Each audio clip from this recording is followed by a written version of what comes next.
My reputation as a composer owes everything to the esteemed French publishing industry, which may sound peculiar, but is undeniably true. Were it not for the Parisian publishers who championed my works, there would be absolutely nothing left of my compositions. Not a single document remains in my own hand. No letters, contracts, invoices, or scores. Nothing. My handwriting just vanished into the ether.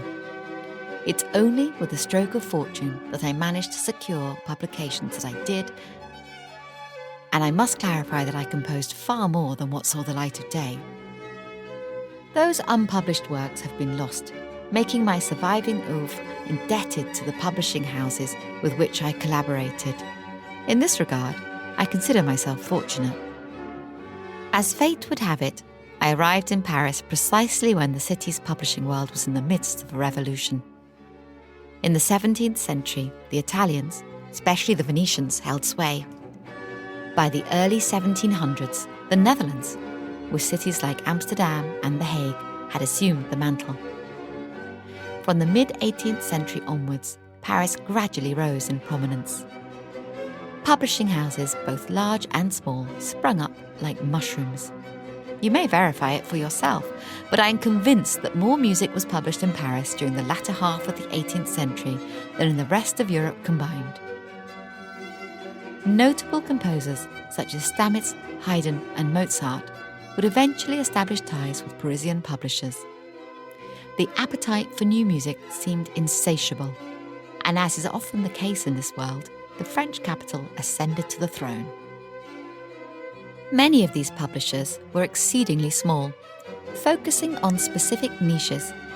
Take my initial publisher, Moria. They operated from the Faubourg Saint-Germain, the very neighbourhood where I and many of my contemporaries resided. It was a modest establishment, primarily dedicated to chamber music.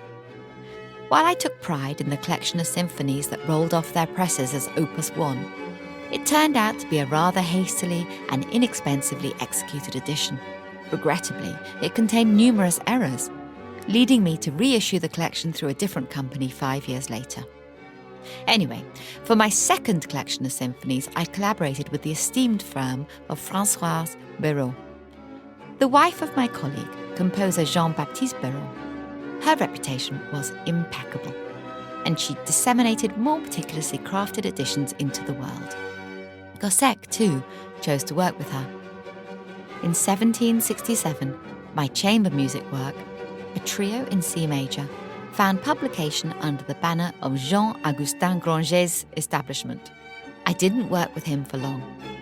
Though this gentleman produced excellent editions at a reasonable cost, he proved utterly inept at managing his business affairs. His company succumbed to losses, and within 3 years he was declared bankrupt. Consequently, I entrusted the publication of my 6 string quartets, Opus 5, to another firm, Le Menu, led by Charles-Georges Boyer, renowned for his seamless collaboration and top-notch editions. Eventually, when it came to publishing the symphonies that I wished to be performed by Gossec and Le Concert des Amateurs, I sought out the finest publisher in town. I found myself in the company of Louis Balthazar de la Chevardière, a man of international stature and repute. He published the music of Stamitz, Haydn, and Christian Bach. His services came at a premium, but Leemans de Bruges deserves nothing but the very best. Publishing scores was a task that composers undertook at their own expense. It entailed raising the necessary funds to cover the costs of publication. In my case, like many others, I relied on my connections within the aristocratic circles to achieve this. The key was to dedicate each publication to a nobleman with whom one shared a good rapport. By securing their trust in my talent, they would proudly associate themselves with the circulation of my music, enhancing their own reputation in the process. In return for prominently featuring their name on the title page, they would graciously bear the burden of the printing expenses. Hence, nearly all of my publications are dedicated to young nobles who formed part of my personal network.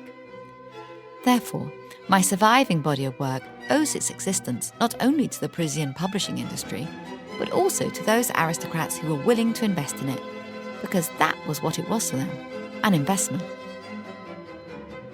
If one managed matters cleverly, it was even possible to generate some income from these publications.